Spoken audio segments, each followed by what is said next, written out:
love if you could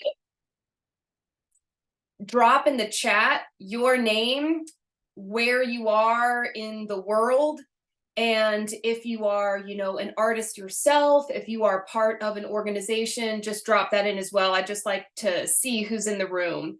So that would be super if you could do that.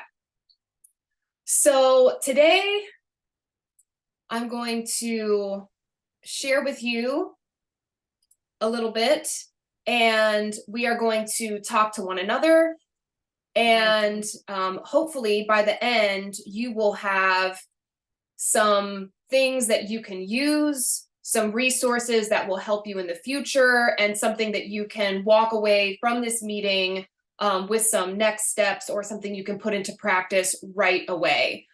So today we're going to focus on telling your impact story, whether that is you as an artist with your own work, or you are a nonprofit, or you are implementing a new program working with children, whether you are a foundation yourself.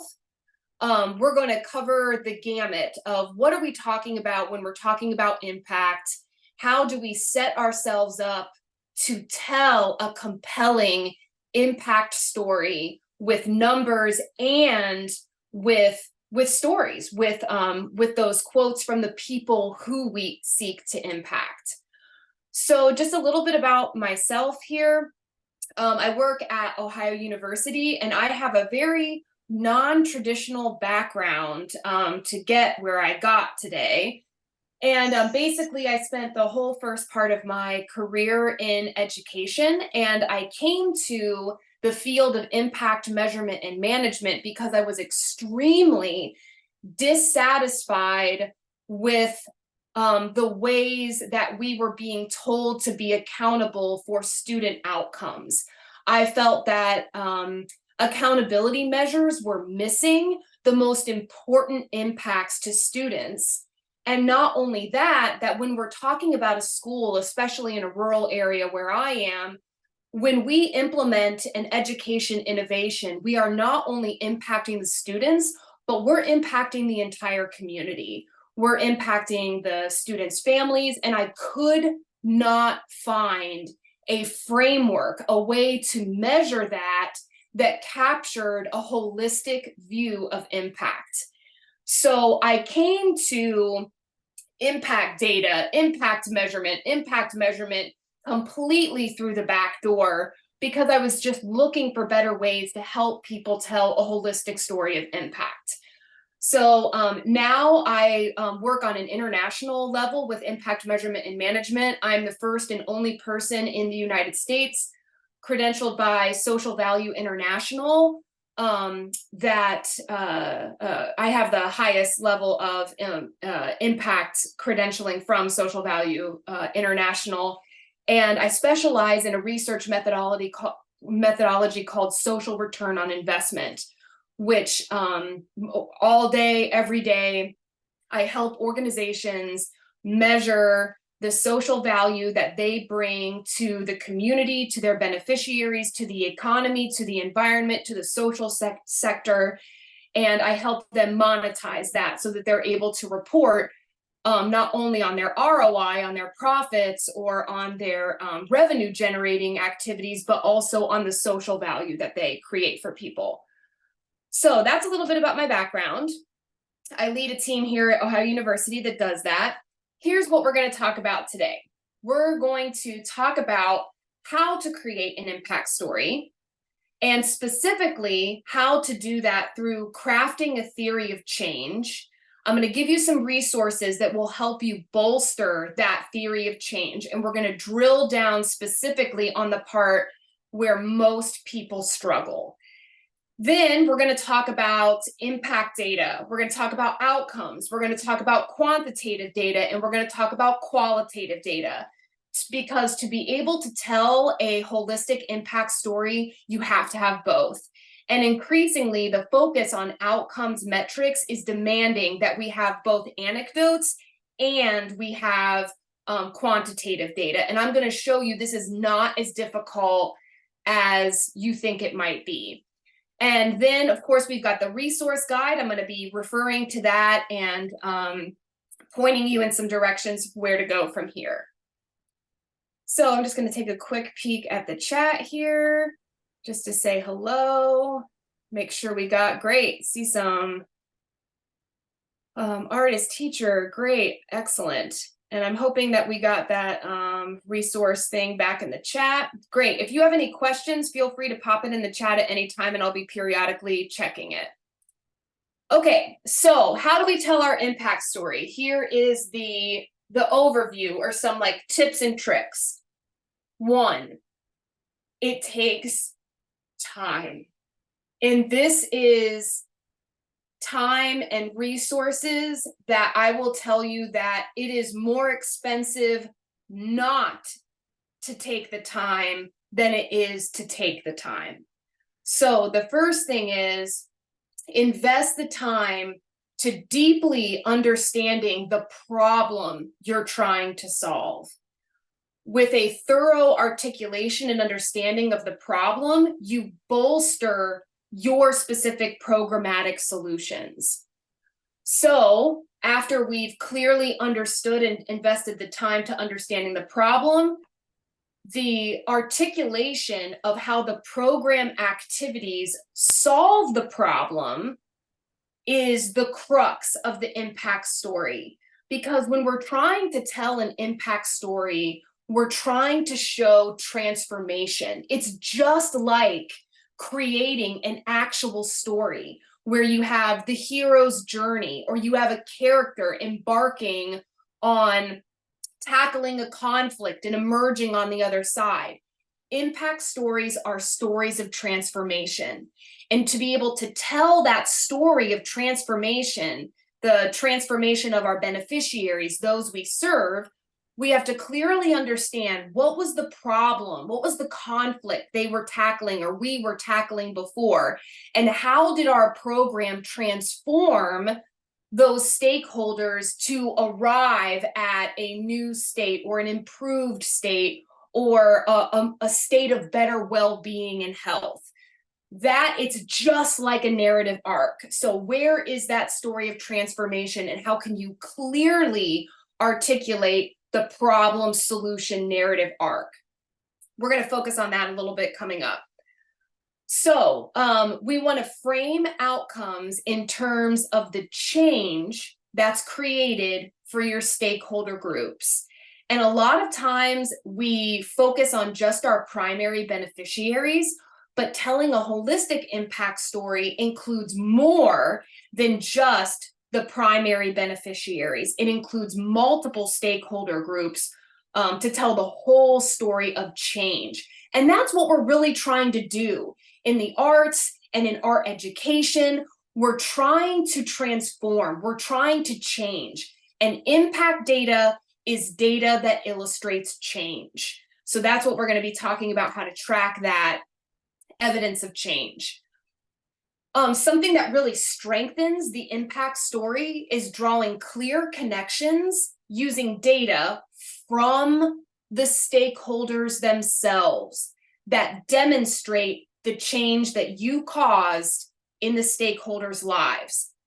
So what we're going to do towards the end of the presentation today is to show you how you can collect data from those people that you impact so that you can illustrate the transformation that you're having. And that will help you to draw those clear connections from the problem to the solution and how your activities address the problem and created a unique solution. So here's kind of like a maxim that I just want to throw out there. And if you take away nothing from the presentation today, take this away. If you're only taking one thing, and that is, do not present numbers without a story, and do not craft a story that doesn't have some numbers. These two things go hand in glove. So whenever you're giving an anecdote, you're giving a quote, you're telling a story about somebody who was impacted by your program, that story should have some accompanying numbers. to show how that one story then broadens to an entire group of people that you serve. So this is one example of many. And on the other hand, lots and lots of numbers just kind of spewed at your audience or at, you know, funders even, that lacks contextualization. It lacks texture. So whenever we're presenting numbers, we always try to also include some humanization, some some stories, some of that qualitative data. And then finally, we talked about this already a little bit. The impact story hinges on this narrative arc within a problem solution framework that includes multiple stakeholder groups. So really, like, think of it like a story. Think of it in terms of archetypes. Think of it in terms of, we started here and then this and this happened. We addressed this conflict and now we have a story of transformation on the other side. And as you're telling that story, you're weaving in numbers and you're weaving in quotes from the voice of your stakeholders. Okay. So we are going to use a couple of tools to help us to outline the impact story. So you might have seen some of these before. I'm going to drill down on a couple of parts of them because I found that even the most large philanthropic organizations, even some of the largest nonprofits that I've worked with, they lack the ability to clearly articulate some of the most important parts of the problem solution framework. So we're going to spend a little bit of time here because if you can get this right, it's smooth sailing from here. So, and I mean right as in like tell it well. So the logic model is a framework. It is it's like a graphic organizer that helps you to articulate how your initiative is supposed to create change. So it's a conceptual model, but it can also be a concrete product that can be outward facing. So a lot of people use it as an internal strategic design tool. And you might use it during board retreats or for strategic planning, but it is also can be used as an outward facing communication tool with your external facing audiences or funders. You might have heard this also called conceptual map, blueprint for change, causal chain or chain of causation, or theory of change or model of change. For our purposes today, these are all pretty much synonymous. The logic model, the theory of change, is the way that your organization thinks a program is going to work in the lives of the beneficiaries. So doing a theory of change can be done kind of on a continuum, but it does take time and resources to articulate a theory of change. And pro tip, the more people that you invite to help you to create your theory of change, the more buy-in that is created and the more that positive feedback gets woven into the fabric of the organization. Then the more people understand why you do what you do in the way that you do it. More people understand the why of your organization, the purpose. They understand the transformative power of your programs. That's what a theory of change is trying to articulate. So the theory of change helps you to identify and clarify the mission of your organization, what you're trying to do, and where you might have underlying assumptions or areas of disagreement. Because a lot of time we think we're making change, we think we're doing it in a way to address a problem, but once we get it on paper and we look at it, we start to wonder, are we really making the change that we think that we are? And then furthermore, how do we know we're making that change? So the theory of change model, the logic model, can help us lay that out so that we can articulate it really clearly. The theory of change helps you to communicate with funders, vendors, participants, other stakeholders. It helps you to really zoom in and avoid mission creep, and to encourage your staff members to think creatively about the activities of your organization and how those activities might cause ripple effects, not just with the beneficiaries, but out into the wider community. And then, most importantly, the theory of change really forces us to think about metrics for outcome measurement. So my advice, especially if you're a smaller organization or you're an artist, looking to apply for grants for the first time, the logic model and a theory of change is the perfect place to start. And the theory of change can actually, it's like a graphic organizer that then outlines exactly what you put in that grant application. So when you have a theory of change, you can use it over and over and over again to help you write those pieces that you need. And then it becomes also supporting evidence. It becomes something that can guide strategic planning for your organization. Okay, so what does this look like? This is your very basic logic model. So it moves from left to right. And of course, this is linear. So I know I'm talking to artists who understand that transformative change is not, in fact, linear. This is, the colonial model of change. We start here and we end over here. And we know that actually change is much more circular and really more spiral. But once we get it down and kind of put it on paper, you can start thinking creatively and moving this into a design that works for you, that really embodies the transformation that you have in your program. So let's start here, but continue to think about how you might visualize this to really communicate the change that you create.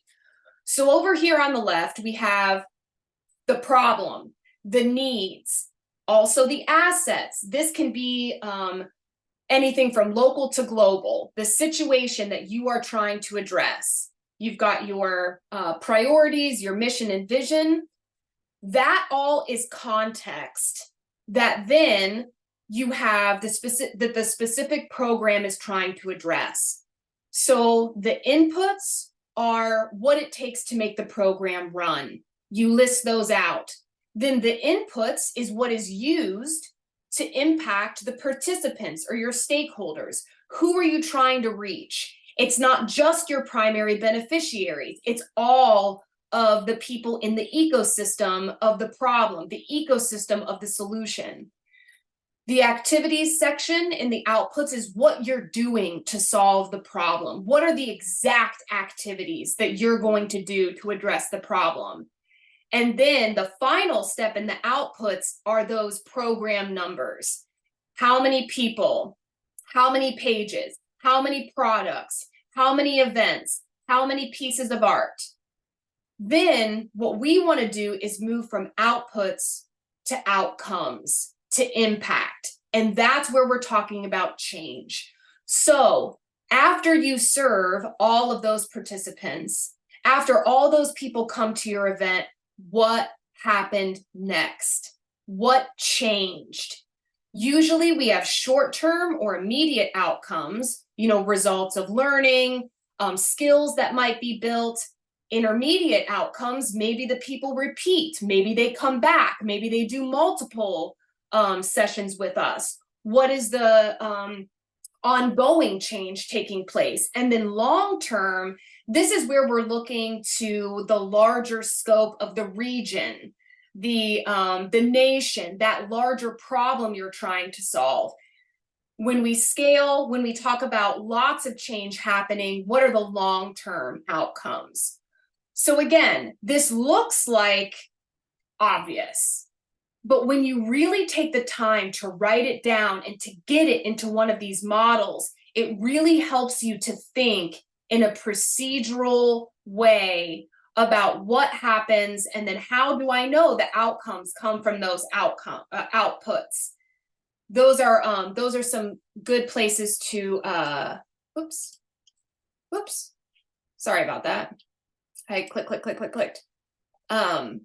some good places for deeper investigation. Okay, so I want to show you some examples. So this is a theory of change that I just love this. This is from the Irene Taylor Trust. And I love this because they have, I'm sorry that's a little bit blurry. You can look this up online as well. But this obviously is a music, music activities. And up there at the top, they have their activities, their main programs. And moving from left to right, you can see how they have the outcomes listed across the top, how they're trying to impact people. And then you can see that they've listed the ways in which they measure that. And then those longer term outcomes, those contextual outcomes that they're trying to impact through their activities. And then down here at the bottom, they've got values, the mission, the vision, they make a distinguishing here between the outputs, which are the program numbers, and the outcomes, which are the measurement of change. And I just love this because it takes that linear model and then turns it into a tool for how they communicate and how they are tracking success of their organization. So I'm sure that not only in grants, but in other spaces, funders, or legislators or people are asking you, how do you measure the success of your program? If you have something like this, you say, I'm so glad you asked that. And you hand them this page. And there it is right there. These are our success metrics. This is how we measure success. Designing a theory of change really helps you to be able to articulate that and to articulate it in a concise way. So here is another one, and I like this because it is basically from the bottom up, which I think is a really nice way to think about a grassroots initiative. So down here at the bottom, this is about having happiness and laughter and that in hospitals. So these clowns, this happiness initiative, they have the immediate impacts here. Then this is long-term impact over here, institutional impact, systemic impact, that all roll up into these larger changes that they're trying to create of higher emotional well-being, connection, social inclusion, and more supportive environments. And I think that a lot of us can probably articulate very clearly the big goals that we're going after, but it takes time and effort to really deconstruct the steps, the intermediate impact or the immediate impact, and then the secondary impacts and how we're going to get there and how we're going to track that we're getting there along the way. And then lastly, I wanted to show you an example from a small social enterprise that I work with here in Appalachian, Ohio. And I really love this one because it's a circular theory of change and it's simple. And this organization works on basically extracurricular connections for students after school hours, connecting them with businesses, organizations to do job shadowing, internships, and the like. And their theory of change is that with successful students, we create prosperous businesses. With prosperous businesses, we create thriving communities. And then that cycle just repeats over and over and over and over again. And so they have designed metrics in all three of these buckets to illustrate their impact to these major stakeholders. Okay, I want to pause just for a second. Great, thank you, thank you. Okay. Just looking for questions. And Scarlett, if there's a question, just feel free to shout it at me. Okay, so pros and cons, different approaches to developing a theory of change. And I'll tell you what the old school way is. It's the bottom one. So creating a theory of change used to be done in a vacuum by a program leader or an executive director in the board. And that senior leadership and the board would define what the problem was and what they could do to benefit people. But here's the problem with that. The people that you are trying to benefit are not in the room helping you make decisions. The people who we are seeking to benefit have to be in the room so that we know whether or not we're making the impact that we're seeking to impact. Without those stakeholders in the room, we're just guessing. We're just guessing.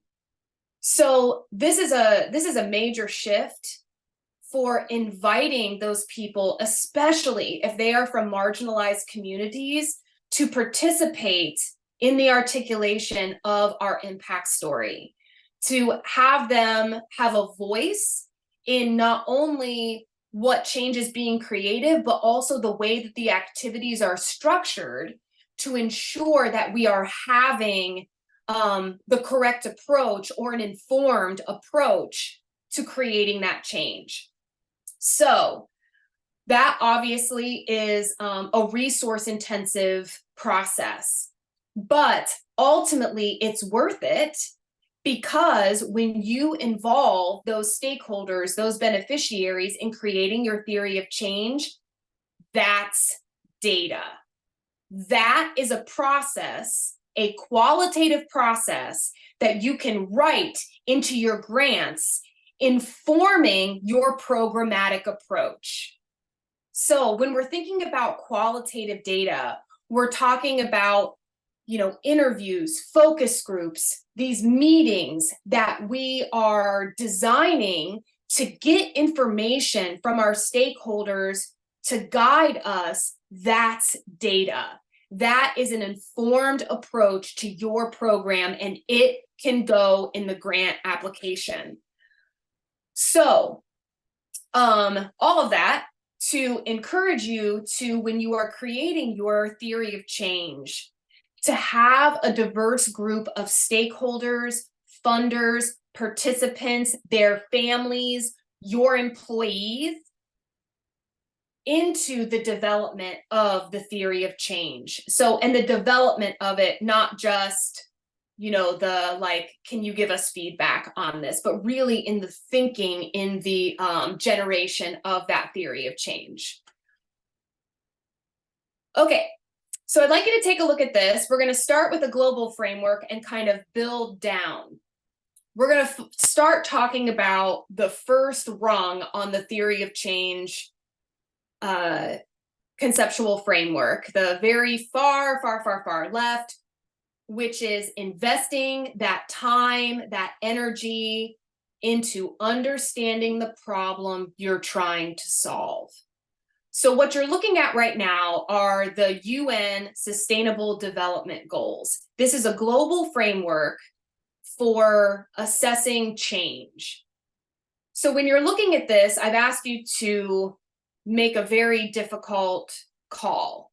And that is, to you as an artist or as an organization leader, which of these is the most important to address for your organization?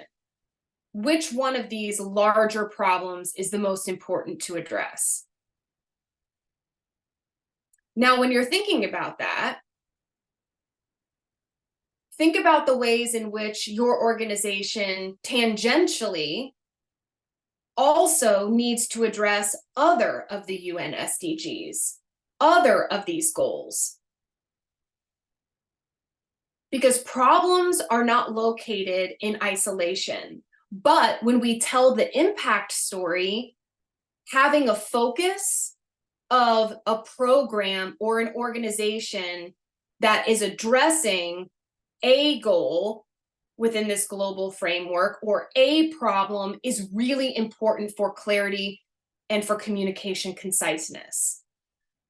So this I present to you as one way to kind of couch what you're doing on a local level within a larger global framework of trying to create change for both environmental and social justice causes. Okay, So I want to spend a little bit of time, and you can even, draw these spheres in your breakout groups. You're going to be talking to one another about this. So what I'd like you to do is on a piece of paper or somewhere. Oh, go ahead, Sorry. go for it. Before we move on, there's a question in the chat, and it looked like it was Yeah. a pretty good one. When you're developing a theory of change and logic model with diverse stakeholders from different backgrounds, do you have recommendations for creating these materials in a way that speaks to a variety of communities in a culturally competent manner? How would this differ from these materials for funders? Yeah, this is a really great question. And we're going to talk about this a little bit more when we talk about involving stakeholders in articulating outcomes. So, which is, a part of the logic model.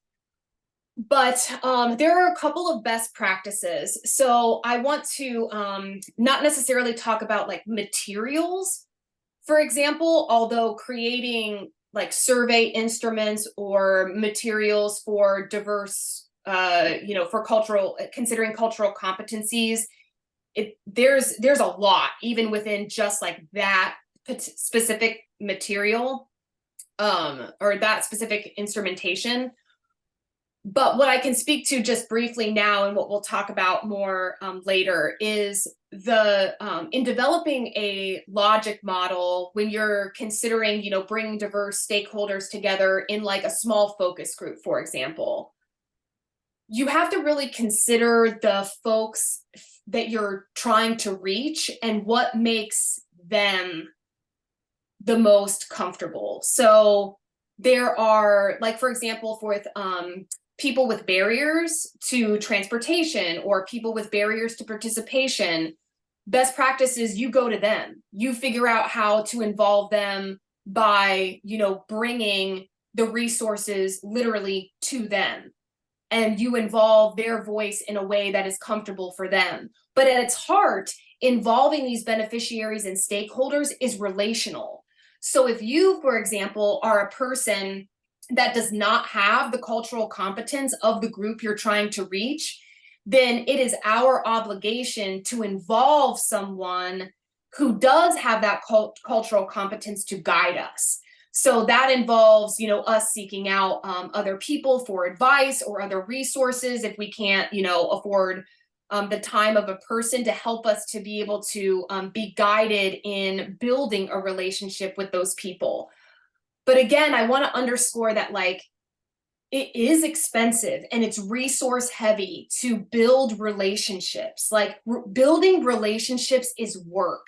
And that is something that I don't think a lot of funders understand. And I don't think that, I think it's underappreciated and I think it's invisible work.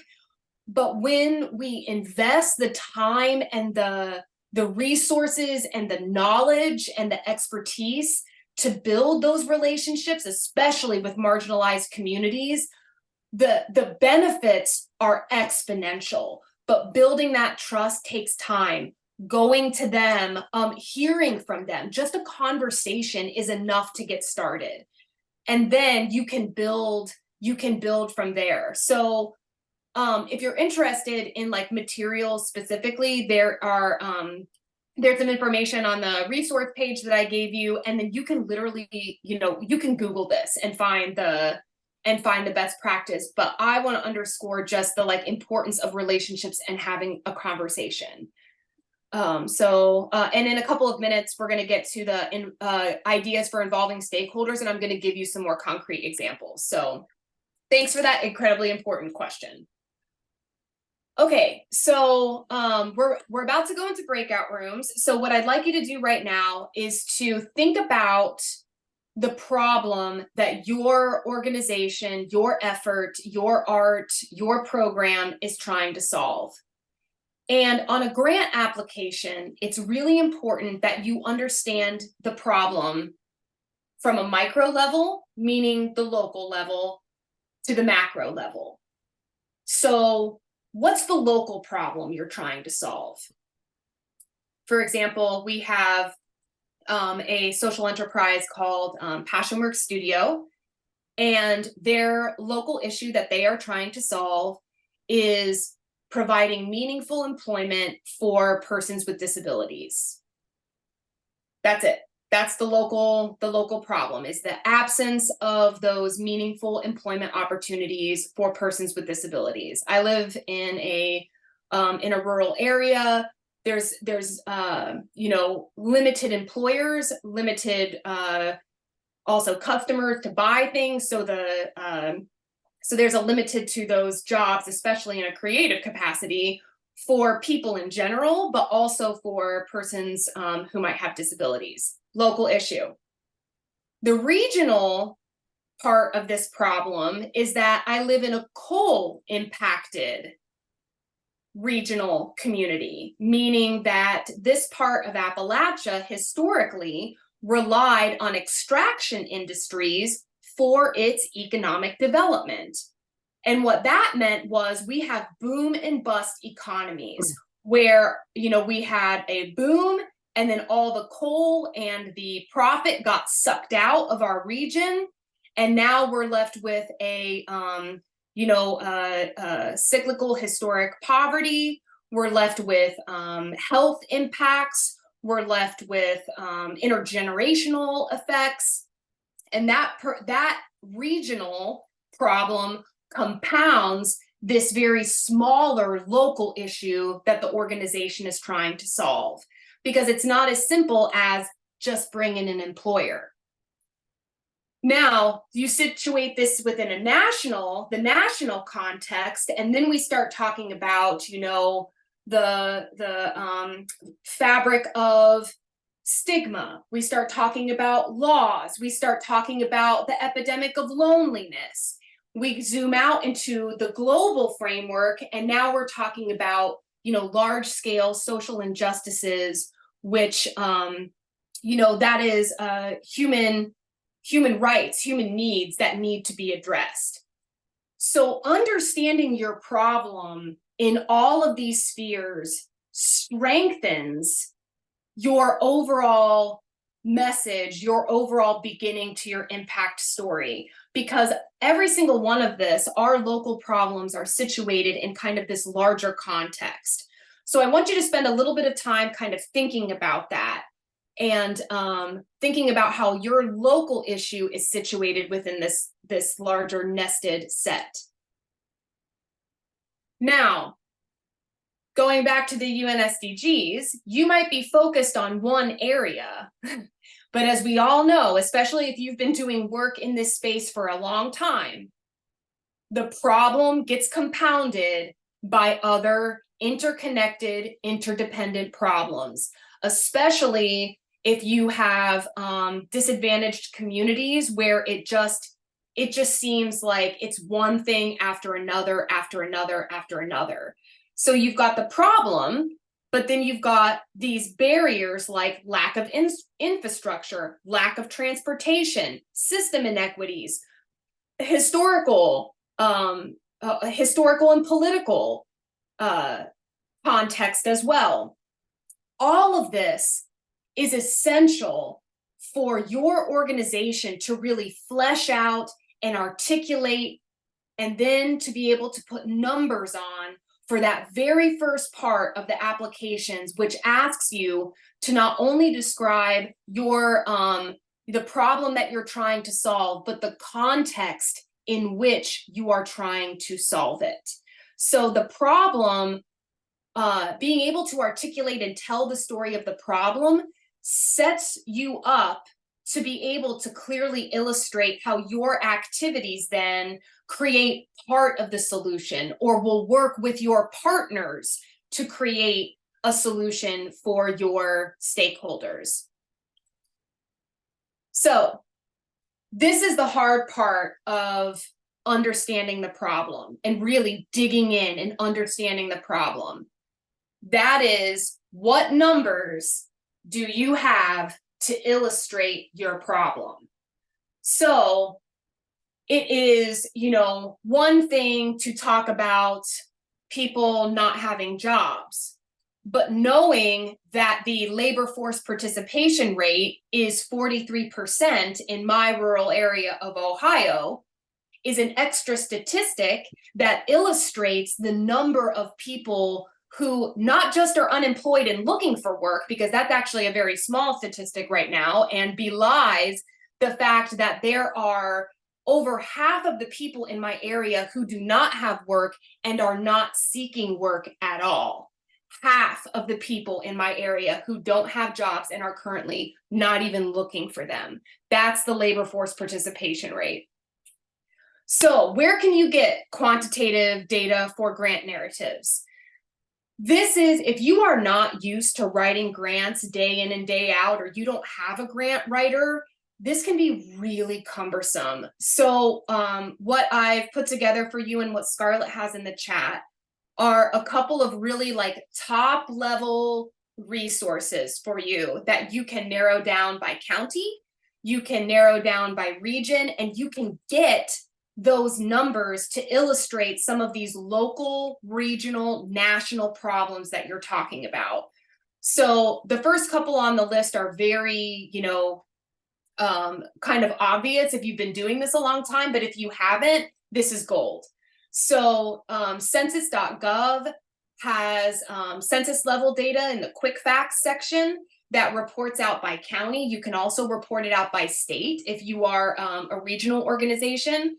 I also have some information, a link from the Bureau of Labor Statistics, which is more about employment and industry sector. So you can filter it down to see what's going on in a specific industry. And that's actually reported out monthly. It's updated more often than the census, but has a little bit narrower of a scope. And then I've included some resources for you that go beyond just those kind of demographic markers, those population markers, and starts to talk about these impacts that are and problems that are really important to us that we've had a hard time articulating in the past. And that's things like opportunity, social connectedness, social capital, intergenerational poverty. And so some of those links like the Opportunity Index and the Social Capital Atlas, those help you to examine data on a county level, again, on a regional level, that talks about the connectedness of your community, that talks about how poverty ripples out, not just for the people who are experiencing poverty, but also to their entire family. So that you can then, again, as you are articulating the problems that you have been operating your institutions or your programs in, you can start to put numbers to articulating those problems, which makes it really, really powerful. So when you're asked for a grant narrative and you're crafting that narrative arc and you're beginning with the problem and you're addressing the local problem, the regional, and you're situating that in a national or global context, you are describing the problem ecosystem. All of those interconnected problems that link to the present day problems that you're supporting with data that you are going to address with your program activity. So we're creating a clear through line here in our narrative arc.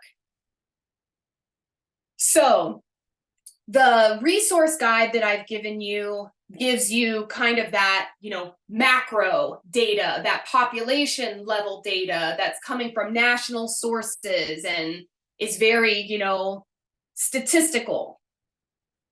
You can use that data and you should use that data, but that's not the only data you can use. So I want you to think about the data that's already right under your nose that you might not even know about and to really encourage you to use it because it's powerful. And one of the things that I think that funders need to hear more from us about are the numbers that are important to us. Because a lot of times the funders tell us what to measure, they tell us what to include, and we can do that. But I think it's also really important that that conversation be two ways and that we include things that are important to us to communicate the problem and solution and our impact.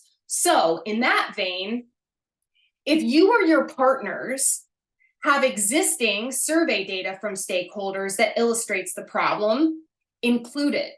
That also adds to the veracity of your organization because you are including that you're already collecting data. You know that this is a problem because you have primary data that supports it. So this can be as simple as, for example, the organization that I was speaking about earlier, the Building Bridges to Careers, they give a survey to every single graduating senior in their rural county. And every year they ask students, how do you make your career decisions? And every year, the top two ways that seniors are making career decisions is one, mom and dad, and two, firsthand experience. And BB2C includes that local survey data point in all of its applications because its organization's activities supply firsthand experience to students to help them make career decisions. And they have clear data from their primary beneficiaries that illustrates that that activity is necessary in their local area. So data from your partners is also really important. So if you're working with a partner or a partnering agency and they have data, feel free to include that as well. And I'm talking about, local and regional foundations. They almost always have annual reports that have really good regional or local data that you can be using to explain your problem and solution. Local economic councils or development centers, they have annual reports that they're required to publish that can also have good information for you. And even your SBDC or your at the state or at the local level, information from your colleges or from other nonprofits. Nonprofits are required to report on an annual basis. And so finding those annual reports and using that data, and of course citing, giving credit, right, for that data enhances your application because you're showing a clear understanding of the ecosystem in which your problem is situated. Okay, so we talked a lot about understanding the problem, crafting the problem from a local to a global context. Now, what is your solution to the problem? How do you address the problem on a local level? That's the most important, the direct solution. And it's very easy to hypothesize about how you're going to address or impact on a global or a national or those big impacts, but it is very hard to prove. So I want to caution you that a good solution or a clear solution really points backwards to the, kind of like local, regional, where the hands-on activity of the program is concentrated. So understand the problem, what's the solution, and how do the activities solve the problem? So what we're going to do now is we are going to articulate the narrative arc, the value proposition. So this, ideally, when you're thinking about an elevator pitch or you're thinking about a movie trailer or you're thinking about explaining a story to someone very quickly, you just organize this as problem solution. What's the problem you're solving and what is the answer to the problem?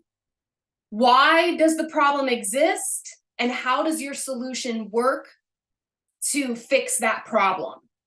So you can just craft your statement. It's called the value proposition in business. How do you create value? Problem solution in 3 sentences or less. This is the local problem. This is the activities that we do that transforms into this solution.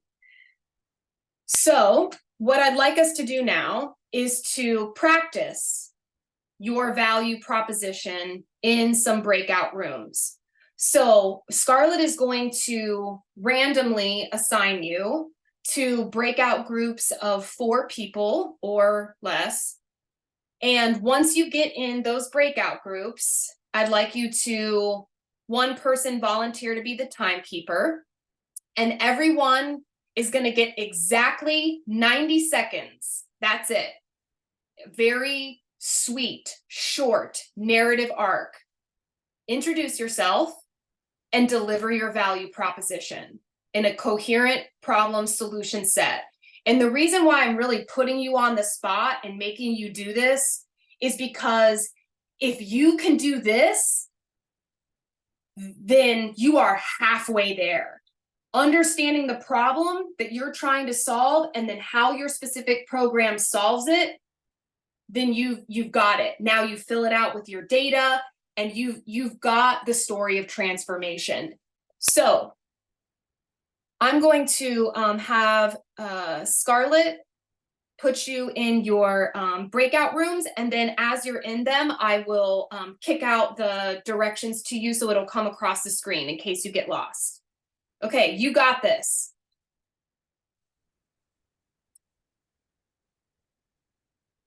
Dr. Rickett, Yes.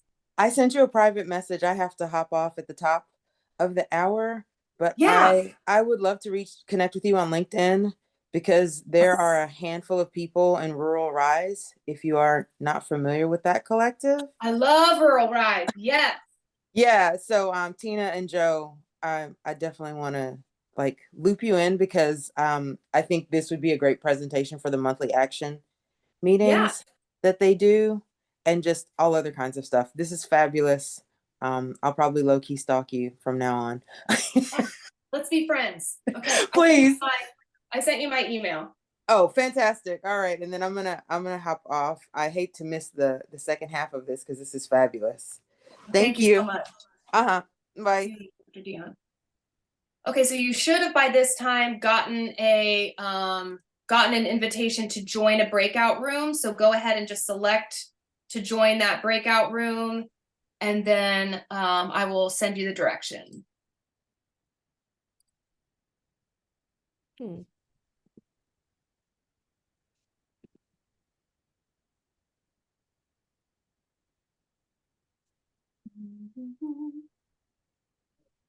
Hmm. I think I didn't do this right. This is my first breakout room, guys. Sorry. I'm gonna close all those rooms. Scarlett, don't worry. Okay. Sorry. I don't know where they. I got it. I got it. I guess I'll practice that with coworkers. All right, now you should have it. Okay. You were just trying to assign everyone. You wanted to do it. You wanted to do it manually. There was no wanting. That's just what happened. Okay, I'll join a room. Room 8 looks like it only has 2 people.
Welcome back to those of you who are coming back.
Okay.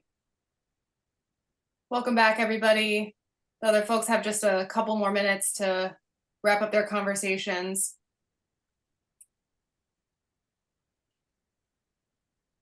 Great. So I'm hoping that in addition to getting a chance to articulate your problem solution statement, you also got to meet some people that you hadn't met before. So I try to build in a little time to this one and to the next one for you to meet some folks, because I know in big webinars like this, it's not often that we get to connect with people. So like to build in a little bit of that. Okay, so for the next little part of our discussion today, we are going to talk, oh whoops, I started from the beginning, oh my goodness gracious. We are going to talk about some very specific places for you to collect data, and how the ways in which you can do that if you are a small organization or a large organization. And I'm going to be talking about qualitative and quantitative data. I'm going to be talking about, you know, things that sound very academic, but I promise you that once we start to break it down, it's going to be like, oh, that's obvious. Yes, I can do that. I already do that. And so part of what I want to do today is to really demystify this whole idea of data collection and of statistics and all of that. You are probably already doing this, and you don't even realize it. So In crafting the impact story, you've got the overall arc, you've got the plot points. Now what we need to do is we need to fill in that impact story with characters. Those are your stakeholders, the people you seek to transform. And the full story of your impact is how those characters are changed by your program. That's the outcome, that's impact. So when we're telling the impact story, you're taking these characters, you're showing how they're transformed as a result of your program. So when we're talking about stakeholders, we're talking about your beneficiaries, we're talking about the whole list of people who are changed by your activities. And so when you get to that part in the grant narrative where you're describing your program and you're really honing in on those primary beneficiaries, don't forget that there are other stakeholders involved here where your impact will ripple out and affect.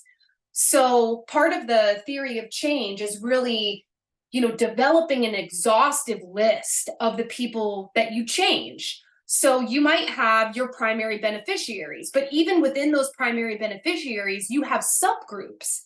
So you might have subgroups based on demographic, or subgroups based on geography, or subgroups based on interest even, or subgroup based on age. And all of those are important because you might be changing them in different ways, or the activities might need to be slightly adjusted because of those beneficiaries. And that's really important, not only to show an understanding of those subgroups and those beneficiaries, but then to tell their story as well. So then, when you have an activity and you do that activity, the ripple effect, touches the primary beneficiaries, but it might also touch their families or their caregivers or their children, or the people in their close social circle. Those are important stakeholders as well. And we can actually capture and talk about that impact data in addition to just the primary beneficiaries. Even if your organization doesn't have a quote unquote environmental mission, you impact the environment. So how could you capture or talk about the way in which you're transforming the environment or seeking to change or help the environment as a stakeholder itself? You've also got your staff. Your staff are stakeholders. And when you implement a program, their lives are changed as well, especially those staff who are helping our most disadvantaged populations. And when we're telling the story of impact and we're thinking, meaningfully about the ways in which we implement programs, including staff and staff outcomes in our total story of change is really important if we're trying to move the needle on equality and quality of life. And I think that we're really starting to see a little bit of a sea change in that direction. So I always encourage people to include your community partners and your staff in that impact story of stakeholders when you're talking about the way in which you build your programs and why you build them the way that you do. And then finally, we're talking about very direct impacts. Then how do you impact those larger community systems? So one of the ways that many of you might impact community systems is that your organization might employ people. You might employ your staff, which then if those staff people live and work locally, that affects the local environment. Or if you are a local organization that holds local contracts, maybe you have business to business buying and purchasing where you specifically try to source your product or your materials from local partners, that is impacting a local community system. Because when we know that when you spend local, then that has a multiplier effect within your local community. So all of these things, again, are part of that holistic story of impact. And when you're looking at your stakeholders, that that multifaceted solution and impact really starts to come out. So spend some time articulating your stakeholders and the way that your programs help to make that change. Okay, so back to our theory of change model. We've talked about what was on the very far left, which I don't have on here, but that is the problem, the context, and the mission and vision of your organization, your North Star and how we're going to approach this program. So the inputs here, this is the what it takes to run your program. So all of anything from like monetary, like operating, to operating costs, costs for your employees, benefits, all of that stuff, but also things like the invisible work that doesn't sometimes get acknowledged, your volunteers, the relationship building, the convenings that you had to have in order to create this program in the first place. All of that gets put into the inputs, the networking, all of that. Then the next piece on the logic model theory of change is the outputs. So how many of your stakeholders are you seeking to reach? How many participants? How many programs? How many meetings? How many pieces of art? How many workshops? That's just the raw numbers. And when you're doing a grant application, these are largely theoretical with what you can do with the inputs that you're given from this or from your match. You're basically, you're making a projection. So in your outputs, you work backwards from those stakeholders. So you've got your beneficiaries, your subgroups of your beneficiaries, and you want to be putting projected numbers here. And this is another really good place to look at past engagement data to say, in 2018, we did this. This year, with these inputs, with this investment, we want to be able to reach 30% more, or we want to be able to reach X amount of people. So again, we're talking about, having that, your clear stakeholders, your clear characters, and then putting a number on that as well.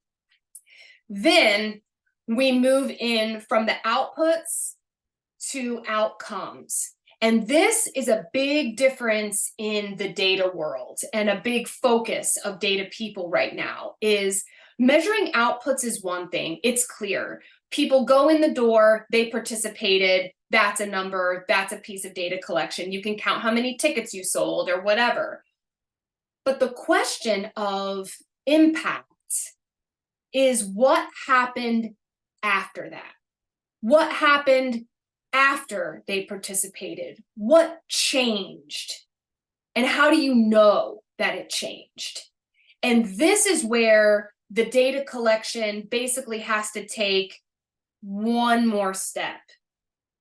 So the assumptions, there are assumptions that are made in the impact and the outcome buckets of the logic model. And you can get support, like we think, or we are pretty positive that this is going to be the change, because there's existing research that shows that when children are involved in art programs in school, they have higher standardized test scores. And so because our program is structured the same way, we can reasonably assume that this change is going to be made for our students as well. That's great. That's secondary data. It's available. You can find it. But what really speaks volumes for your impact story is when you can collect that change data from your stakeholders themselves, and you involve their voice in articulating the change that is taking place as a result of your programs. So capturing short-term outcomes is easier than capturing long-term outcomes for your stakeholders, because the longer-term outcomes you try to collect, the farther from the point of the activity you get. And then you're looking at like longitudinal data, and that gets difficult, which is why, having a good way or a central way to collect email, contact information for your participants is really nice to have all that in a central location, because it makes it makes trying to reach them a little bit easier. But know that if you try to send a survey over email to your participants 3 months after they participated, your survey response rates are going to be low. And it's nothing that you did. Everybody in the world right now has survey fatigue, because we're asked to fill out so many surveys and nobody can possibly fill out all the surveys that they're asked to fill out. So just know that's a real thing. And the further you get from your activity, the harder it's going to be to get people to respond to your request for impact data. Okay, so moving from outputs being counting, participant counting, to outcomes and indicators. So outputs, those are your program numbers. You're going to be asked for that. Increasingly, you're going to be asked for outcome data. What changes as a result of the activity? And in order to evidence your outcomes, you develop indicators, ways to measure how much change is taking place. That's what we're going to talk about now. So, Can I ask a question? yeah, go for it. Go for it. I'm sorry. Especially when we get outside of the initial data collection, like when the workshop just ended, how do we tell the difference between causation and correlation? How many math people do I have in the room? Oh, I don't know. I didn't make anybody say that. I know, because I'm gonna say something that is that's controversial. I want to say that I want to look at you when I say this. I'm going to say that you can't. Thank you, Meredith. Even with the most robust, okay, so let me put it this way. The only way that you can really establish causation is with a random control trial. And those are extremely expensive. They're extremely difficult to do. And those are, in the most purest form, those are the only statistics that can tell you causation. And even then, when you're looking at fitness of model, when you're looking at, certain things, like even the numbers might not tell you the whole story, because there are underlying assumptions that go into the numbers that we select. So in qualitative data and in development programs, the way that you try to basically like simulate or to try to guess at this is to trace the outcome chains. So this happened, then this happened, then this happened, and this is the final outcome. And you get that information from talking to your stakeholders. Now, if you're collecting survey data and you have someone that can run a pre and post t-test to show what degree of change is being created, that's great, but you're still not going to be able to necessarily control for every single thing that could also have that could have caused change. Now, I just want to pause and say that for many of us who are doing really good, impactful work in the space, you don't need that. Our big organizations who, are looking for like larger and larger funding pools, especially from like ODE or, maybe even the EDA, although they usually use like implant and the like, that's where you probably want to be bringing on an external evaluator. But to expect that of yourself, I don't think is reasonable. I don't know. Does anybody else want to offer something about that? I'm a big believer that you can make numbers say whatever you want. So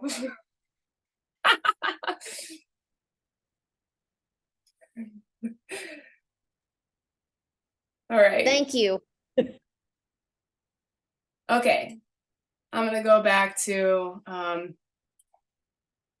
this now. Okay, so 2 different types of indicator data. We've got qualitative data and quantitative data. I really like to pair these 2 together, like we said at the very beginning. So you, as an organization or as an artist implementing a program, want to strive to collect both.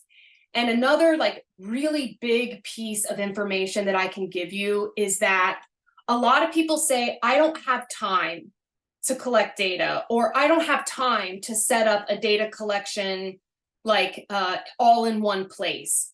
And again, I will say to you that you don't have time not to, because if you can set this up at the beginning and front load setting up your data, it is going to serve you for the rest of the life of your organization. This is the question that I get over and over and over from organizations, like, what's the one thing that we could do for our outcomes data? And I say to you, get it in one central location. Get all of your output data, get your CRM, get all of that with one person who can really go through and digest and understand the data, or at least get it in one place. Because a lot of times you've got all these program leaders who are collecting their own data and issuing their own surveys, and there's no central place except for the annual report, when our poor marketing person or our marketing team is begging people for information. But if we can get that in one place, that makes grant writing easier, that makes analyzing your data easier. And it's a big lift, especially if you've already got data going in every which direction. But if you can get it in one place, that's going to make everything so much easier. So I'm sorry, it's a big task.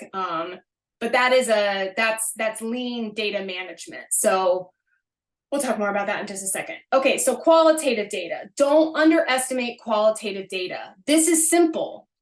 Quotes from your participants about how they were changed as a result of your activities. So when you're speaking to people and they're telling you a story about how meaningful the program was to you, ask them if you can record them, switch on your iPhone and ask them to repeat it. That's data. And if you're not doing a national level study, you don't need special IRB permission to record that from them. You just ask them and get their, you can even publish their quote anonymously. You don't have to attach their name to it. Testimonials, again, asking people for their experience directly after, either recording that or having them write it down very quickly when they leave. Those qualitative stories and quotes, those are meaningful. That's data. And when you start to get a lot of those quotes, you get a lot of those testimonials, you can start looking at them all together to see, where are the patterns? How many people seem to be changed in the same way? Well, we've talked to 25 of our primary beneficiaries, and they're all saying the same sort of thing. That's data. And that's data that you can present both in your grants and in your reporting. But having it in a place where you can really look at it and capture it and organize it, that's the key. And the thing that I love about qualitative data is that when you're having interviews or you're getting focus groups of people together to just have a conversation, you are hearing about the change that you're creating in their words, not yours, in their language, not yours, in their priorities. And when we let the priorities and the voice of the people that we're trying to impact lead the way for us, we become all the more impactful. And so, when I'm talking about a focus group, or I'm talking about, an interview, that is simply just getting some people in a room or asking them to stay a few moments after your activity and saying, listen, I just want to talk to you a little bit about what you experienced. I'd like your advice. I'd like for your reflections. Also, is it okay with you if I record this? I won't publish your name. I won't attach your name to it, but this helps me to really remember your words. and the way that you say things. And there is some transcription services, and now with even Microsoft Word has a free transcribing service on it, although I've heard it's not very good. I use Otter AI. Also, it has mistakes. But anyway, transcribing those recordings has never been easier. So then you can use those quotes as data in your grant reporting or in your grant proposals. Now, moving from qualitative to quantitative. So in the quantitative data, you're always going to need participation counts. Bean counting is not going away. You know, just make a system and just do it. Like it'll serve you in the long run, some way to capture that. Then moving from participation counts is to the impact data, the outcome data. That's where you're looking at administering surveys to get that evidence of before and after change as represented by numbers. Now, we're going to talk a little bit about, I'm going to come back to this. I want to talk to you a little bit about survey data. And that is that you are not going to be able to measure everything. So people can get really carried away with survey data. And so that's why, going back to that logic model, it's really important to understand what's the problem again that I'm trying to solve, and what are my activities, and then how do I design those indicators to understand if I'm actually addressing my problem. So we're going to talk about surveys here in a little bit and how to set them up so that you don't exhaust people, because it can get really easy to get carried away with surveys, and then you just have a bunch of surveys that you don't know what to do with. Okay, so I wanted to talk to you a little bit about the way that my team does impact data when we have the absolute best case scenario and unlimited funding, which never happens. But when we are helping organizations assess their impact, we do a mixed methods approach where the first stage we use qualitative data, and then we follow that with quantitative data. And when a really great practice is to do qualitative, quantitative, qualitative, because then you can really drill down into your numbers and get more follow-up as to what those numbers actually mean. No story without a number, no number without a story.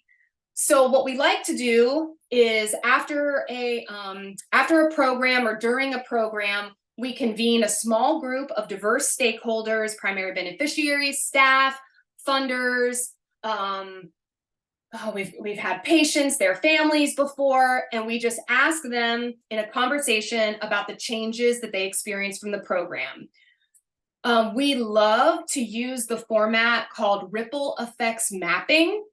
It is also on your resource list. There's a whole handbook about how to do ripple effects mapping. It came out of the extension office at the University of Minnesota. We love, love, love this. It's a huge, long process that you can truncate. But it really helps people to visualize and think about how impact ripples out across systems. Then the changes that the stakeholders articulate in these focus groups become the outcomes that then we measure. So we're able to say to our funders or to the program leaders, we know that this program creates this change because the stakeholder says that it creates this change. And that's powerful. How do we know that your program caused the change? The stakeholder told us, and we believe people. So if the person is telling us, this program gave me a sense of identity, this program helped me to recover from my substance abuse addiction, that is an outcome of our program. So that quantitative data, again, can be really powerful when it's told in the words of the stakeholders. Now, we follow this up. Oh, I wanted to show you an example of what this looks like. This is an example of a ripple effects map that we did for an organization. We broke people into groups because we had a lot of stakeholders. And what you're seeing on the left here are the questions that we asked to guide that discussion. And the ripple effects mapping guide uses appreciative inquiry to understand changes created. But we tweak that just a little bit because we think that it's important also to talk about any unintentional or negative impacts that programs might be having. So we add a question on the end that always asks for, were there any, negative changes as a result of what we were doing, or did anything we do impact you negatively? And this is usually where they talk about kind of tangential problems, like transportation comes up a lot, or trying to find caregiving for in order to participate. So and that'll be included for you in the PowerPoint so that you can have that list of questions if you'd like to replicate it. This is another example of a ripple effects map that we did online for an organization out of West Virginia. What you're seeing here, this is the program right here in the center. Down here are the activities that the stakeholders saw as the most important activities done by this program bucket. And then around the center here are all the stakeholders that they thought that they changed. And then on the outside here, these are all of the outcomes, the changes that stakeholders articulated during the session. This is a lot of outcomes. You cannot measure this many outcomes, especially if you're a small organization. So deciding what to measure becomes really important. And you might have qualitative data to support all of these. You might be able to tell a story or give a quote about every single one of these. But when you move to quantitative surveys, you're going to have to pick and choose because people get survey fatigue. It's difficult to develop good indicator questions. So then we always ask our stakeholders, what's the most important change to you? Of all the things that we did, what was the most important change? And then that guides what we measure quantitatively. Now, if you are beholden to a funder, the funder is more than likely going to tell you what you have to measure. But where you have a little bit of flexibility, I really encourage you to let your stakeholders lead you. And more than likely, they're going to give you well-being. They're going to give you relational, family outcomes.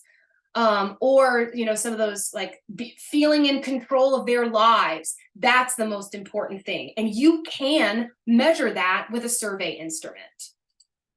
So moving to quantitative data.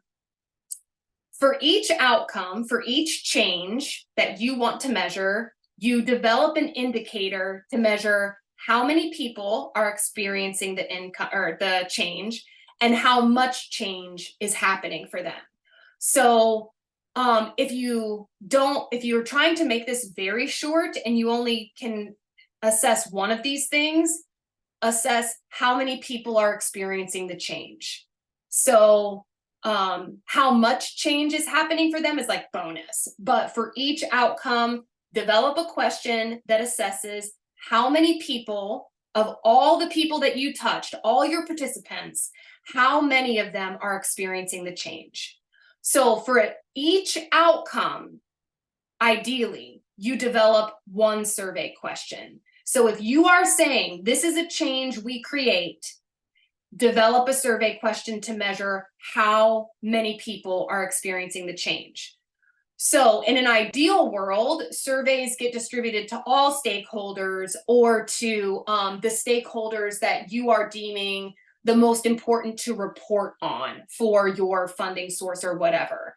Again, depending on how many stakeholders you have and how many stakeholder groups you're trying to capture, this can get really resource intensive. It's impossible to measure everything. You have to be choosy. The longer your survey gets, the more than likely people are going to be to abandon it. So keep that in mind. We recently developed a survey that we chose to only keep it 6 questions because we knew we wanted caregivers to be able to take the survey in the time that it took to pick their child up from after school care. So they walk in the door, a staff member hands them a tablet and says, yeah, we'll go back and we'll get Letitia. You stay here and fill out this survey and we'll be right back to get her. So we wanted the parent or caregiver to be able to fill out that survey in the time it took the staff member to go back, get the child in the backpack, and come back to the front of the front office. So when you're thinking about how you're going to measure and what you're going to measure, be thinking about the lives of the stakeholders and how best to enable them to respond to you. Okay, so why involve the stakeholders in measuring your change?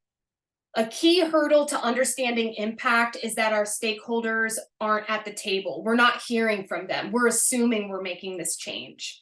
So when you have these beneficiaries informing your practice, you automatically have more information, more data, and a better understanding of how your program is operating in the ecosystem. And that is a huge advantage to your impact story and to your grant applications. Okay, so how to include hard to engage stakeholders.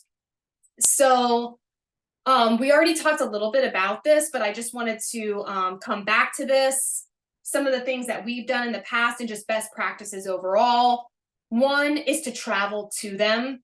And really, if you're in a large organization that has the capacity to designate a person to really do some focused investigating of impact, it's just exponential in the returns that it can give to the understanding of your program and its evaluation. So traveling to them, putting people, nearby or right after the activity taking place, and asking them, giving them a survey right then and there. Compensation for participation and completion, especially with marginalized communities, making sure that we're showing that we value their participation through gift cards or some other form of compensation is considered best practice. Our time is valuable, and asking people to donate some of their time should be compensated with something that has value as well. So changing methods of engagement, especially when your primary beneficiary might be a student or might be a person with a cognitive or physical disability. So what you're looking at right here is actually evidence data from a stakeholder group of adult persons with disabilities who participate in Passion Works. These are artists, and the people who participate in this program are paid a living wage to create art. That's their job. They create art that is then sold at Passion Works Studio, which is a brick and mortar location and online location that operates out of my hometown, Athens.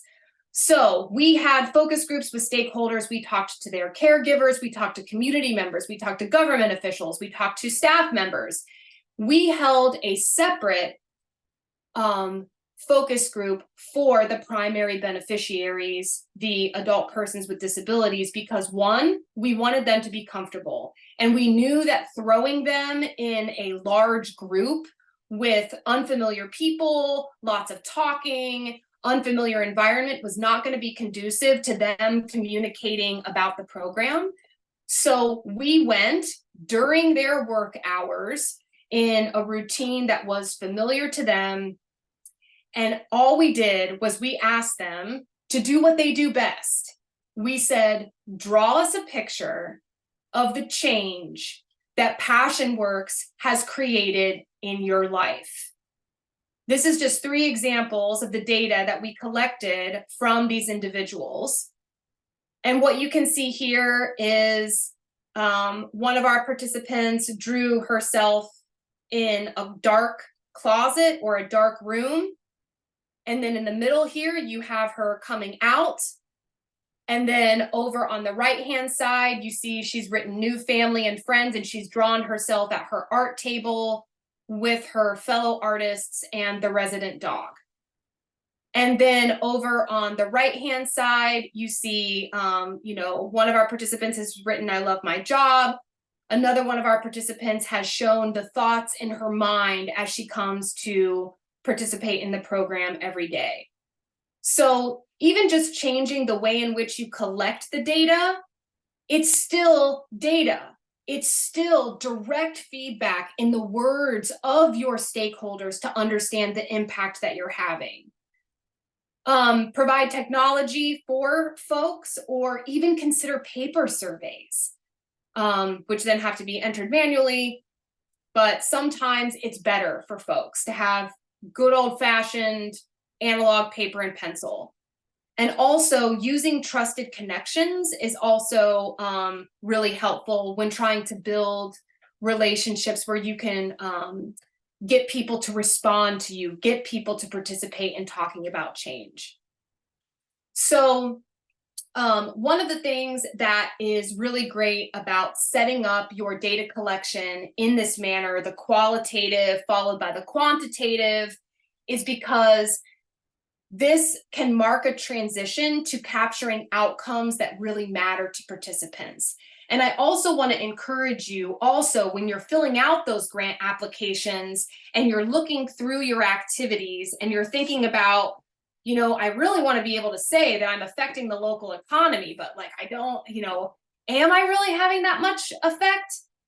I mean, maybe, but is that really the most important outcome anyway? And maybe not. And previously, that is all that a lot of reporting has been focused on. Communities improved, jobs added. But when you really start to drill down critically into that impact data, is that the most important thing to people? Is that a long-term impact? And are there other ripple effects that are just as, if not more meaningful to people that we should also be capturing?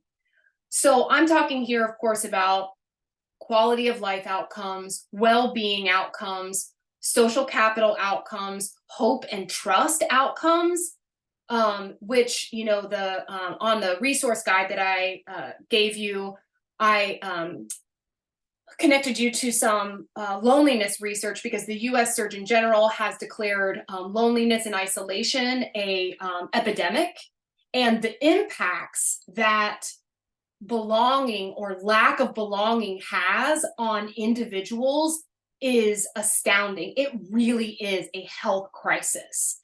So as we move to include these other outcomes, know that you can measure these. You can measure the outcomes that matter to you and matter to the people that you serve. So we're running a little bit short on time. So I'm going to jump to developing indicators. And I'm going to preview some of these slides. So, and again, you'll get these via email so that you can dig down into them. And when you're developing how to measure that, utilize that survey data, you've got this there for you. So you're looking at the change. These are the questions that can guide developing your indicators. You want to measure how many people experience the change, how much change occurred for those people, those stakeholders. Can your program take credit for the whole change or only part of the change? And what might have happened anyway? If your program didn't exist, what might have happened instead? This is a really powerful question to ask stakeholders. And then something that we always try to consider is, did this change accidentally cause negative impacts somewhere else? It's just always really important to consider that. So going back to the logic model, again, we're moving from outputs, that quantitative measure of the activity. 3,000 people receive funding. The outcome is the change triggered by the activity. Because these people received funding, they were able to have stable access to childcare. How do we know that? How can we measure that? We designed a survey that asked them, because of the funding, were you able to have consistent access to childcare? Or I'm going to show you some other ways to phrase this. And in our survey, we found, this was of a housing initiative in the state of Ohio. The survey reported that 31% of beneficiaries avoided interruptions to childcare because of the funding. So we know for sure that this was a significant change for people receiving the funding. And childcare has a huge impact on well-being and the economy. Okay, so here's some example of indicator survey questions. So Likert scales are really good for measuring both of these things at once. Did the change happen, and to what extent? So this one is for an internship program. To what extent did participating in the internship help you imagine a career path for yourself? So the change that stakeholders told us was happening is that they didn't have an idea of what they wanted to do, and they didn't know how to get there. They had no idea how to become a lawyer. They didn't know how they were going to become a doctor. And the internship helped them not only imagine the career path, but take the next step.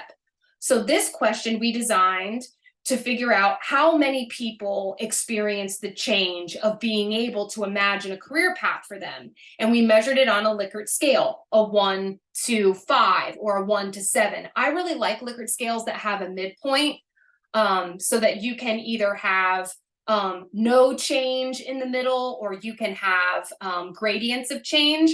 But either way, on the Likert scale, when you are identifying the points, you go from a negative change to a positive change, with the midpoint being none, or none to, a lot, with different points on the scale numbered. So then are people experience the change or not, because they can select no, and how much change are they experiencing? Another question that we asked, this was a grant we were evaluating the impacts of a small business grant that was specifically targeted to racial and ethnic minorities, women in business, and LGBT business owners. And one of the things that we learned was that these minority groups, these marginalized groups, are more likely to invest their own personal funds into a business, and therefore get into irreversible debt if the business closes. So we wanted to measure, because of the grant funds, were their personal funds saved? Were their personal funds then protected? So we asked them, how much of your own money would you have had to put into your business if you had not received the grant? So this is that, the counterfactual, adjusting for if it wouldn't have happened, what would you have had to do instead? That helps you to understand the impact of your program. Another question that, again, measures impact kind of in the reverse, right? It's like, if you didn't have access to this program, what would you have to do instead? Choose all that apply. And then you're hearing directly from your stakeholders that your program is providing, it is enabling your children to not have to go to a family member and put that, responsibility on an unpaid family member, or your job is enabling the adult to continue working. Those are just some examples of how to construct the indicators to measure the change. So what my organization does is we go one step further. So if you get to this point, you've basically filled out the entire application. If you follow through on collecting your indicator data, then your report writes itself. If you collect that qualitative and quantitative data, you have it in one central location, and you tell your impact story on a problem solution arc. You give a number with a story and a story with a number, you're going to nail it every single time. We go one more step, and that we value the change created with a monetary valuation. So Here's some examples. The stakeholder from our diverse group of stakeholders for the Building Bridges to Careers social enterprise or nonprofit. The stakeholder is the state of Ohio. So Building Bridges to Careers creates the activity that leads to the change that there is decreased youth outmigration. This is a big claim. This is a big claim. This is one of those, like, not just addressing a local problem, but addressing a regional or a national problem. Because in rural areas, people move out of the area and we have declining populations. So Building Bridges to Careers wanted to know if it was creating this change of keeping youth in the area. So we asked them, we asked the people, the students, the 18 and 20-year-olds participating in the program, did the BB2C internship help you secure meaningful work in the region? They said yes or no, and we had some other questions that asked, if they found a pathway to come home, if they wanted to leave the region and then return, could they? So we had a number of different kind of like tweaks to indicate this. And then we were able to put a monetary value on that. For every student who said, yes, the BB2C internship helped me to stay in the region, that is a benefit of $28,000 that's added to the gross state product every single year that stakeholders attribute to the Building Bridges to Careers internship program. So once you have that indicator data, you can start then asking the question, well, how much is that worth? If I decrease loneliness, if I'm helping to decrease or increase decrease social isolation, how much is that worth in health benefits? And you can put a number on that. We do the same thing with environmental damage costs avoided. This is an example of, I just wanted to throw this on there. This is, we do social return on investment, like I mentioned at the beginning of the webinar. And when you're able to put a dollar amount on those valuations, you're able to put them in a ratio at the end. That is the benefits created by your program divided by the costs to run the program or the organization, so that you can say, for every dollar invested in my organization, we generated $3.50 of social value. For every dollar invested, we generate $5 of social value, or $10, or whatever it ends up being once we value all of those outcomes. Okay, so I want to give you one more example before I put a pin in it. So this is an example of a social enterprise that we did outcomes measurement for. We talked to stakeholders and then we valued their most important outcomes. True Pigments is a artistic paint manufacturer. They make fine paints out of acid mine drainage. So they have a way that they have science that pulls the iron oxide out of the streams, our polluted streams that come from our legacy of coal mining. The iron oxide turns the streams orange, like you can see in the photo, and then it kills all the life in the stream. So True Pigments extracts that mineral and then turns it into paint, and you can buy them from Gamblin. So they wanted to they were seeking funding, they were seeking grant applications to put in a large scale plant that would clean up 7 miles of stream by extracting this pigment as, like millions of gallons pour out of the stream each day. So they had been asked to focus on the economic, how many jobs is this going to create? And so they did this whole analysis and they found that it's like 2 million in jobs from creating the just the plant. And then after that, it's not going to take very many people to actually run the plant every day. So the economic impact looked really, really low. But I mean, it's small, it's rural, it doesn't take a lot to run. So they asked us to value the environmental impact of what they were doing. They were cleaning up 7 miles of river.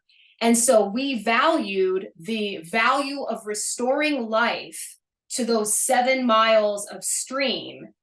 If another government agency would have come in prior to the Mine Reclamation Act, there's all that problem numbers and historic information. If somebody would have come in and actually cleaned this up instead of True Pigments, it would have cost them some ungodly amount, like $300 per linear foot or something.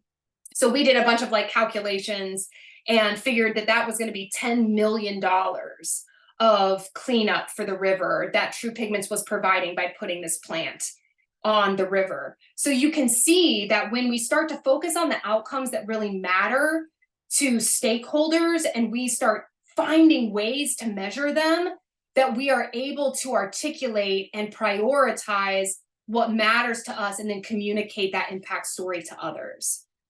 So this is just another example of the way you can tell your impact story through social media. Right here, you have the change that's being created. This is from an Ohio University study that we did for the Center for Campus and Community Engagement. There's the outcome. Here is our data. This is our survey data that we reported, just the raw survey data, how much it is worth, and then the nice qualitative quote from the student that illustrates the change that's being made for the students. So all of this just to show you again that when you invest the time and resources in a logic model, a theory of change, and you really work to get that data aligned, you can use it in a myriad of ways, and it really is worth the investment.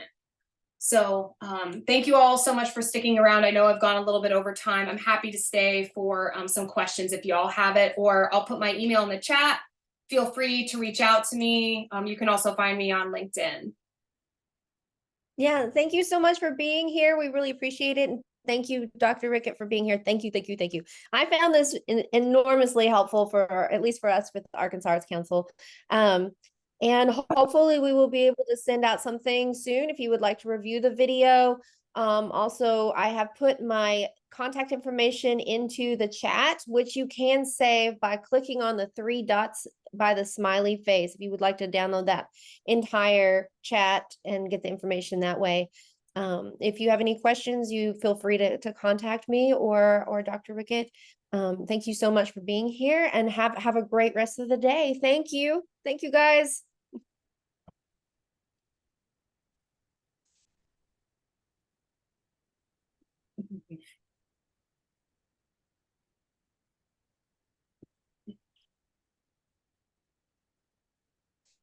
Mm.